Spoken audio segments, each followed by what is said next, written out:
வணக்கம் உறவுகளே. இந்த காணொலியில் வந்து நம்ம தமிழ் துணை எழுத்துக்கள் பற்றி பார்க்க போகிறோம். இங்கே ஒரு 5 துணை எழுத்துக்கள் பற்றி நம்ம இப்போ இந்த காணொலியில் பார்ப்போம். இது துணைக்கால், ஒற்றை கொம்பு, இரட்டை கொம்பு, சங்கிலி கொம்பு, கொம்புக்கால். இந்த 5 பற்றி நம்ம இந்த காணொலியில் பார்க்க போகிறோம். இப்போ உதாரணம் வந்து இங்கே எழுதியிருக்கேன் பாருங்க. எடுத்துக்காட்டு வந்து இங்கே எழுதியிருக்கேன். துணைக்கால் வந்து உயிர்மெய் எழுத்து க, அது கூட துணைக்கால் வந்தோடனே அது கா அப்படின்னு மாறுது.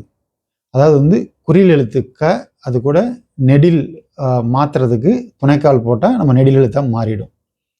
சரிங்களா? இந்த துணைக்கால் எங்கே வரும்னா ஒரு உயிர்மெய் எழுத்துக்கு அடுத்து தான் வரும். இங்கே பாருங்க, அடுத்து ஒற்றை கொம்பு. ஒற்றை கொம்பு வந்து க அப்படிங்கிறது உயிர்மெய் எழுத்து, அதோட துணைக்கால் சேருது. துணைக்காலோட ஒற்றை கொம்பு சேர்ந்தோன்னு என்ன ஆகுது? இது கொள்கை அப்படின்னு வந்து கொள்கை கோ அப்படின்னு மாறுது.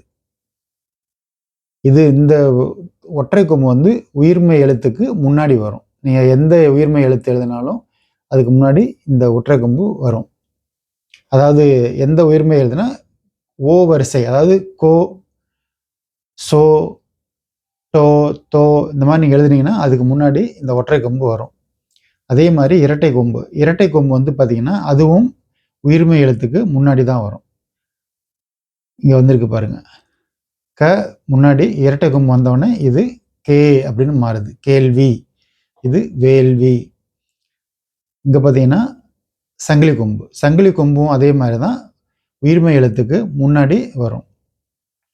இங்கே வந்து பார்த்தீங்கன்னா க, இரட்டை கொம்பு, ந, இது என்ன டன்னகரண்ணா, இந்த இது ரெண்டும் சேர்ந்தது நை அப்படின்னு மாறும். அப்போ இது கணை. இங்கே து, சங்கிலி கொம்பு, டன்னகரம் சேர்த்து தான் நம்ம படிக்கணும். துணை அப்படின்னு படிக்கணும். அடுத்து வந்து பார்த்தீங்கன்னா கொம்புக்கால். கொம்புக்கால் வந்து எப்படின்னு கேட்டிங்கனாக்க, இந்த பாருங்க, ஒற்றை கொம்பு, துணைக்கால், மன்னிக்கணும், ஒற்றை கொம்பு, உயிர்மெய் எழுத்து, கொம்புக்கால், இது 3 சேர்ந்தது தான் ஒரு எழுத்து. சரியா? இது வந்து கவ் அப்படின்னு படிக்கணும். என்னன்னா இது வந்து லான் படிக்கக்கூடாது, இது வந்து கொம்புக்கால். சரிங்களா? இப்போ இது கவ் தா ரி, கௌதாரி அப்படின்னு தான் படிக்கணும். இங்கே வந்து பார்த்தீங்கன்னா கவ் ரி அப்படி தான் படிக்கணும். கிளறின்னு படிச்சிடக்கூடாது. இது 3 சேர்ந்தது தான் ஒரு எழுத்து. சரிங்களா? இந்த கொம்புக்கால் உயிர்மெய் எழுத்துக்கு அடுத்து வரும். இந்த மாதிரி தான் வரும். அதாவது ஒற்றை கொம்பு, உயிர்மெய் எழுத்து, கொம்புக்கால், இது 3 சேர்ந்து தான் இப்படி தான் இந்த இதில் தான் வரும். இப்படி தான் நம்ம எழுதணும். இதை கவ் அப்படின்னு தான் படிக்கணும் இந்த இதை. சரிங்களா?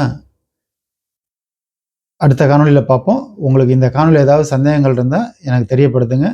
நம்ம தொடர்ந்து பயணிப்போம். அட்சய பாத்திரம் இந்த வலைவலியில் தொடர்ந்து பாருங்கள். உங்களுடைய நண்பர்களுக்கும் இதை வந்து பகிருங்க. இதை வந்து ஏற்பழியுங்க. அதாவது வந்து சப்ஸ்கிரைப் பண்ணுங்கள். இந்த அட்சய பாத்திரம் வலைவலியை தொடர்ந்து நம்ம பயணிப்போம். நன்றி, வணக்கம்.